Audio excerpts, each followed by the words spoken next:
Yatin, good morning. Good morning Ashish. और देखिए, जो लेबर इंटेंसिव सेक्टर्स हैं, खास करके जेम्स ज्वेलरी और टेक्सटाइल्स, इन काउंटर्स में आपको थोड़ी बहुत नरमी देखने को मिल सकती है। लेकिन ये जो एडिशनल 25% टैरिफ है, इसका मतलब ये कुल मिला के भारतीय इंपोर्ट्स पे अब यूएस में 50% टैरिफ देना पड़ेगा। तो कहीं ना कहीं असर संभव है और ऑब्वियसली एक्सपेक्टेड लाइंस पे है, तो कोई नेगेटिव सरप्राइज यहाँ नहीं देखने को मिलेगा ज़्यादा। ऑब्वियसली अगर हम ऑटो एंसिलरीज की बात करें तो सोना, बीएलडब्ल्यू, भारत फोर्ज जैसी कंपनियां जो हैं वो फोकस पे रहेंगी। हालांकि इनका जो फ्री ट्रेड एग्रीमेंट है कनाडा और मेक्सिको के साथ, उससे असर जो है मिनिमाइज होता हुआ नज़र पड़ेगा।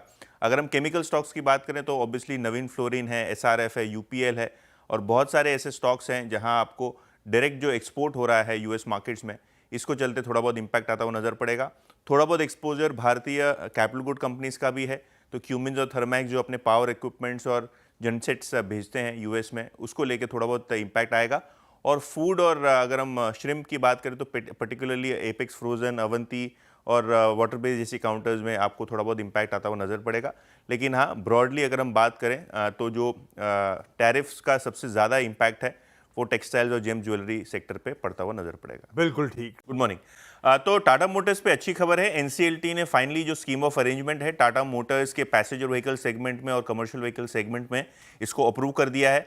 आपको ध्यान है कि टाटा मोटर्स ने 1:1 का डीमर्जर अनाउंस किया था, जहां वो अपनी कमर्शियल व्हीकल इकाई जो कि ट्रक बिजनेस है और जो गाड़ियों का बिजनेस है पैसेंजर व्हीकल्स, इसको अलग करने की योजना बनाई थी। तो अब जो है ये स्कीम ऑफ अरेंजमेंट अप्रूवल हो गया है। तो अब आपको एक टाटा मोटर्स के शेयर के सामने एक टाटा मोटर कमर्शियल व्हीकल का शेयर मिलेगा और जो नाम होगा कंपनी का जो डीमर्ज हो रही है उसका होगा TMLCV, यानी Tata Motors limited commercial vehicle, और जो एंटिटी बच जाएगी उसको कहा जाएगा TMLPV, यानी Tata Motors limited passenger vehicles. तो एनसीएलटी ने फाइनली अप्रूवल दे दिया है। वे अपडेट तो अच्छे नहीं है, मुझे लगता है कि आज घंटी बज जाएगी स्टॉक की।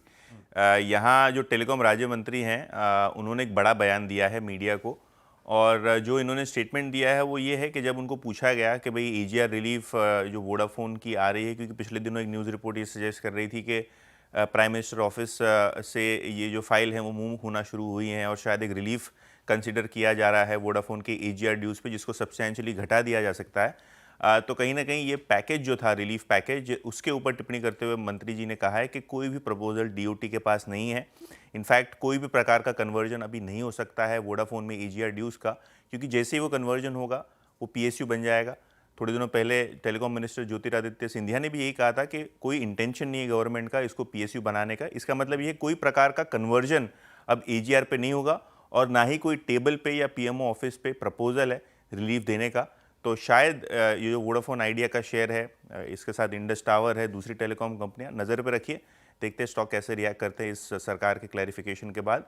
और ऑब्वियसली जो अगर हम बात करें टेलीकॉम मिनिस्टर का, तो उनका कोई औपचारिक बयान नहीं आया, लेकिन उन्होंने इंडिकेट ज़रूर किया था सरकार बहुत सारी चीज़ें कर रही हैं। But as of now clarification जो है उसमें लग रहा है कि कोई प्रकार की रिलीफ अब प्लान नहीं की गई है। वोडाफोन का शेयर न्यूज़ रिपोर्ट आने के बाद लगभग 20% चढ़ा हुआ है।